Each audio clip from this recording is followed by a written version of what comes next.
জুলাই গণ অভ্যুত্থানের বর্ষপূর্তি উপলক্ষে রাজধানীর মানিক মিয়া অ্যাভিনিউতে চলছে ৩৬ জুলাই উদযাপন। এ বিষয়ে আরো খবরাখবর জানাতে জাতীয় সংসদ ভবন এলাকায় যাব সহকর্মী আরিফুল ইসলামের কাছে।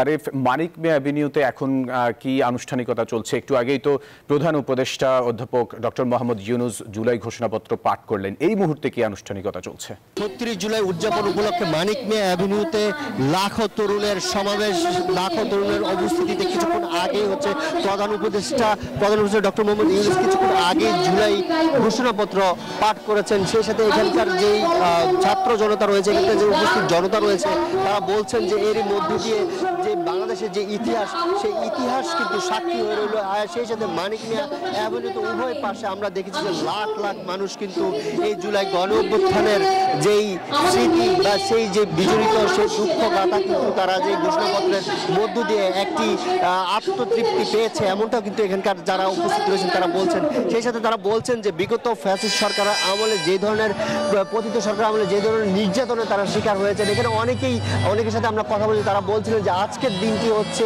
সেই বিগত 16 বছর যেই পতিত আওয়ামী লীগ সরকারের যেই ফ্যাসিবাদী যেই মনোভাব, সেই ফ্যাসিবাদী যে শাসন ব্যবস্থা ছিল, সেই ব্যবস্থা ভেঙে দিয়ে আজকের যে বিজয়, সেই বিজয় উদযাপনটি মূলত একটি 2000-এরও বেশি শহীদের রক্তের বিনিময়ে, সেই সাথে হচ্ছে হাজার হাজার লাখ লাখ তরুণের আহত এবং রক্তের বিনিময়ে কিন্তু আজকের এই উদযাপন দিবসটি, সেই উদযাপন দিবসটি কিন্তু সাক্ষী হতে আজকে যারা উপস্থিত আছেন তারা বলছেন যে এই উপস্থিত কিন্তু তাদের যে স্মৃতি, তাদের যে দুঃখ কষ্ট, সেই বিষয়টা কিন্তু ভুলিয়ে দেয়। সেই সাথে তারা আরও একটি বিষয় জানান দিচ্ছেন, তারা বলছেন যে ভবিষ্যতে যাতে কোনো রাজনৈতিক দল বা কোনো ফ্যাসিবাদী শক্তি বা অপশক্তি যদি আবারও উত্থান হওয়ার চেষ্টা করে, তাহলে কিন্তু এই যে বাংলাদেশের যে ছাত্র জনতা বা তরুণ প্রজন্ম, সেই সাথে হচ্ছে বাংলাদেশের আম জনতা বা আপামর যে জনতা রয়েছে, তারা কিন্তু সেটি রুখে দিবে। সেই সাথে তারা বলছেন যে আগামীর যে ভবিষ্যৎ, সেই ভবিষ্যৎটি ঘটতে বাংলাদেশের যে তরুণ প্রজন্ম রয়েছে,